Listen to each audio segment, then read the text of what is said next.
Радио Полиграф со Дејан Андоновиќ. Сабота, 11 часот. Токму така во студиото денеска мои гости се главниот и одговорен уредник и уредник во ТВ Сител и главен и одговорен уредник во Дневниот вестник вечер, колешката Ивона Талевска и Клековски аналитичар. Добар ден.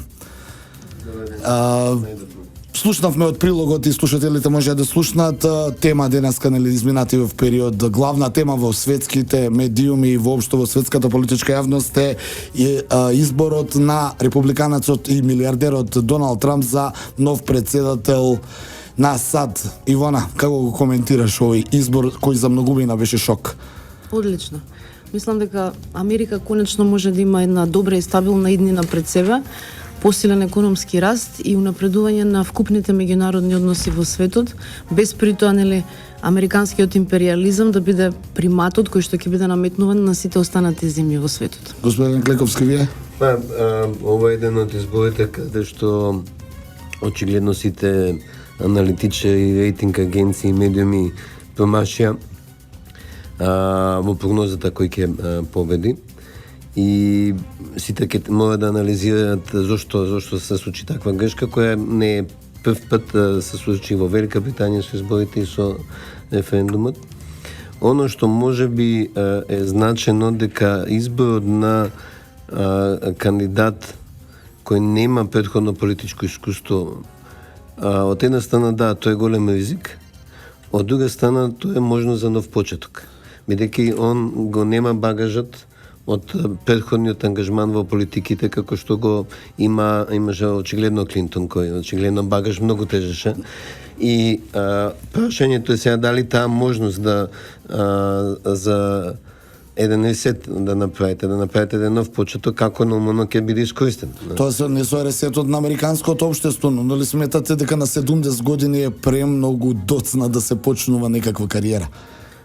Сметам политичка кариера. Премногу доцна е за Хилари Клинтон на 60 и некоја година да доправа да влегува во Белата куќа, кога целиот живот го поминала во Белата куќа.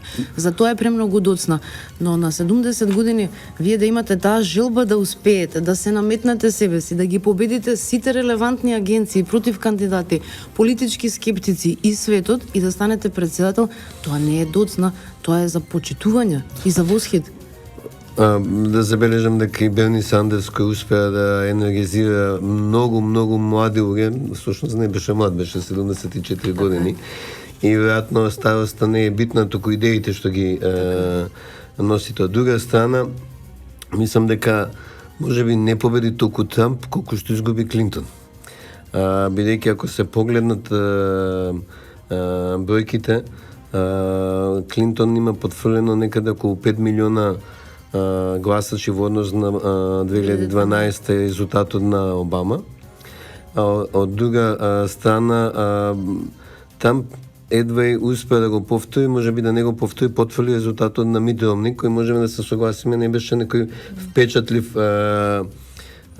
кандидат. Затоа може повеќе да разговараме за зачарување на американската јавност, која по надежта која донесе Обама, доби кандидат од демократите кој не нуди надеж, кој не може да мобилизира латино или афроамериканци или млади луѓе, бидејќи нема со што да ги нема политики со кои ќе ги мобилизира, и мислам дека можеби демократите најмногу си пукаа самите себе во ногата, и наместо консолидација со трет мандат на тоа што е направено за време на Обама, веројатно ќе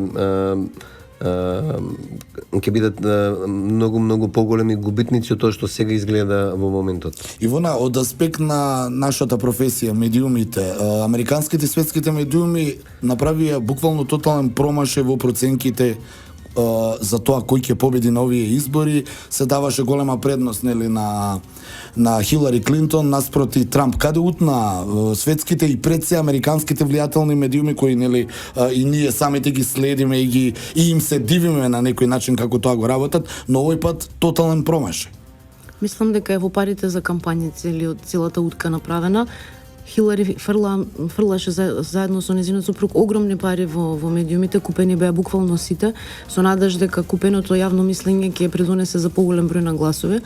Во суштина, кога ќе се види разликата 5 милиона помеѓу Обама и Хилари Клинтон, разлика во гласови кои што Клинтонка ги изгуби, отидоа на сметката на републиканецот Доналд Трамп. Во суштина ние немаме помал одзив на овие избори отколку претходно, но ако се анализира структурата на населението кое што гласа, можеме да забележиме дека сите оние кои што живеат, ајде условно да кажеме нормално, значи кои што јадат шунка, месо, кои што се хранат нормално, кои што јадат, сите тие гласаа за Трамп, а оние кои што јадат не ГМО храна, органски цедени сокови и слично, се структурата на население кое што гласа за Хилари Клинтон.